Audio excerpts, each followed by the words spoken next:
Pernah gak kalian merasa sudah berjalan jauh, tapi gak tahu arahnya kemana? Dan jujur saja, aku bukan siswa yang selalu yakin dengan masa depan. Sejak kecil, kita sering ditanya, nanti mau jadi apa? Dulu jawabannya mudah, kita bebas bermimpi. Tapi semakin besar, pilihan itu terasa bukan lagi milik kita sendiri.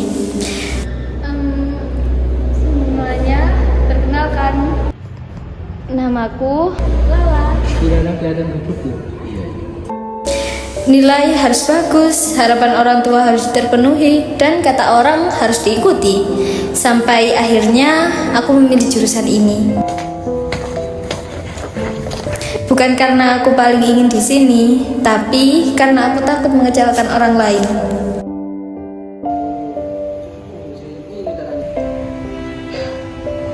Aku pernah punya mimpi sederhana.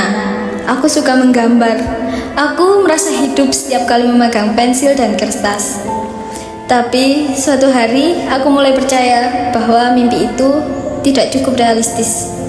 Dan disinilah aku sekarang, duduk di kelas yang seharusnya menjadi masa depanku, tapi terasa seperti tempat yang asing. Aku belajar, aku mencoba, aku berusaha terlihat baik-baik saja. Padahal di dalam hati aku terus bertanya, apa aku salah jalan? Mungkin di antara kalian juga ada yang pernah merasa seperti itu, merasa tertinggal, merasa tidak cocok, merasa harus menjadi orang lain supaya dianggap berhasil. Tapi semakin lama aku sadar, tidak semua kebingungan adalah kegagalan. Kadang kita hanya sedang belajar mengenal diri sendiri. Hari ini aku belum punya semua jawaban, aku masih ragu, masih mencari. Tapi untuk pertama kalinya, aku berani jujur pada diriku sendiri. Bahwa hidup bukan tentang mengikuti jalan yang paling aman, melainkan menemukan jalan yang membuat kita benar-benar hidup. Namaku Lala, dan ini bukan akhir ceritaku. Ini baru awal perjalanan untuk menemukan siapa diriku sebenarnya.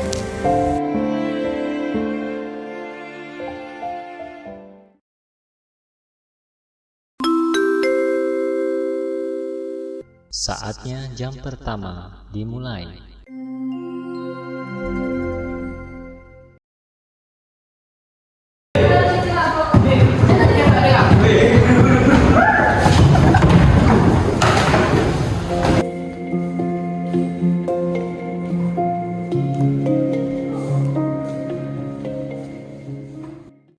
Anak-anak, mulai hari ini kita masuk proyek akhir semester. Ibu mau kalian anggap ini bukan sekedar tugas, tapi simulasi dunia nyata. Kalian akan menghadapi masalah, kerja tim, dan batas waktu.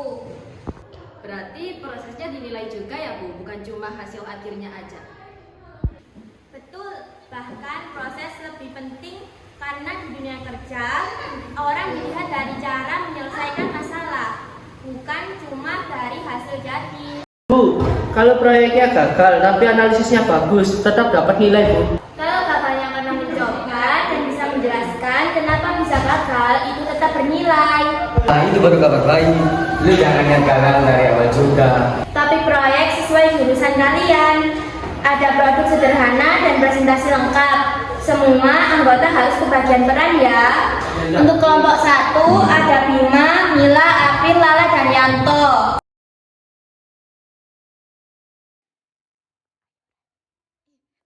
Oke, nanti kita atur strategi ya. Target kita nilai yang paling tinggi. Asal semua ngerti materi, aman. Kalau belum ngerti ya kita jelasin. Iya deh. Nah, hitungannya jelas, data kuat, biar presentasinya gampang dipertahankan. Setuju, data dan visual harus seimbang. Oke, sekarang kita pembagian tugas ya. Bima, kamu teknis utama, aku koordinasi dan laporan, terus kamu bagian desain tampil, dan kamu bagian riset data. Kalau aku bagian visual atau presentasi, bisa gak? Kenapa? Bagian dasar kan penting. Soalnya aku agak lambat kalau di perhitungan. Coba dulu, kalau mentok kita geser ya. Kalau lambat ya belajar bareng. Oke. Oke, kita simulasi dulu ya. Lala, jelaskan langkahnya. Dibagi dulu, baru diku. Stop! Kamu salah dari awal. Oh, harusnya kali dulu ya? Iya, itu rumus dasar. Kita sudah bahas kemarin. Pakai contoh kecil dulu. Kalau begini, kita bisa kehabisan waktu.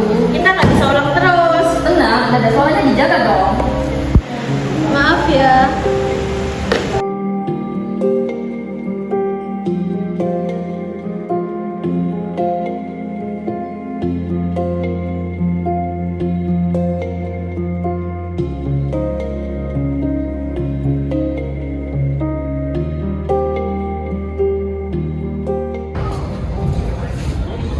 Kamu kenapa kok kayak lagi mikirin sesuatu? Aku kayaknya salah jurusan. Terus, kenapa masih sini? Ikut saran orang, katanya sih aman. Belum tentu cocok. Terus kamu sukanya apa? Desain, visual, sama presentasi. Itu kemampuan penting. Gak semua orang punya kemampuan itu. Dih, aku tahu kalian emang berandalan, tapi gak sampai salah seragam juga kali. Yakin berandalan?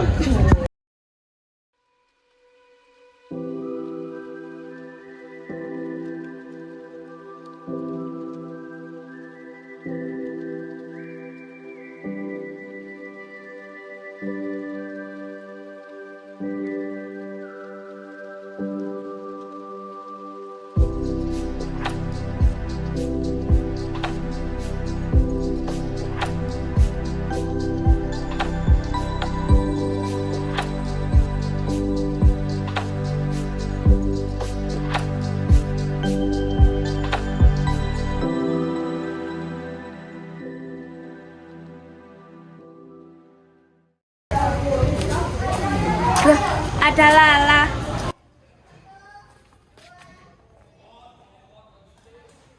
Sketsa ini kamu yang buat? Iya, Bu. Ini alur visualnya rapi. Iya, saya lebih mudah jelasin kalau pakai gambar. Itu kekuatan komunikasi visual. Tapi saya takut dianggap tidak mampu. Gak apa-apa, Lala. Pendidikan bukan menyeragamkan, tapi mengembangkan.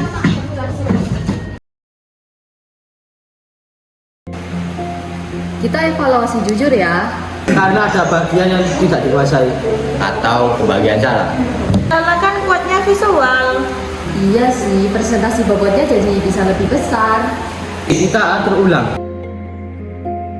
Produk kami berangkat dari masalah dunia nyata dan berubah menjadi tindakan. Penjelasanmu mudah diikuti, tinggal tambahin contoh sedikit aja. Sip, udah pas. Kan aku lanjut teknis deh. Jadi ada baca gimana ini? Gak mungkin. Ya udah, kita ganti jadi simulasi visual aja. Emang bisa? Bisa dan lebih jelas juga kok.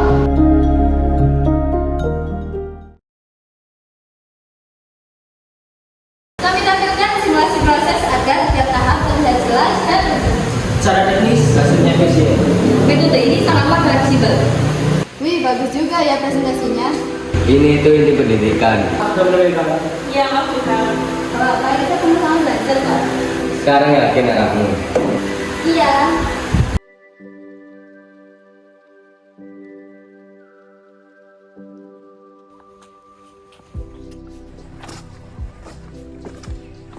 Kayak kenal. Lala nggak sih? Lala.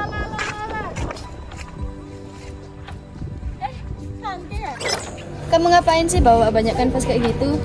Ya, kita kan sekarang udah beda kelas, jadi tugasnya juga beda dong. Oh, sekarang lebih sibuk ya daripada yang dulu. Iya, sekarang kan kita udah beda kelas dan ini jurusan aku yang tepat.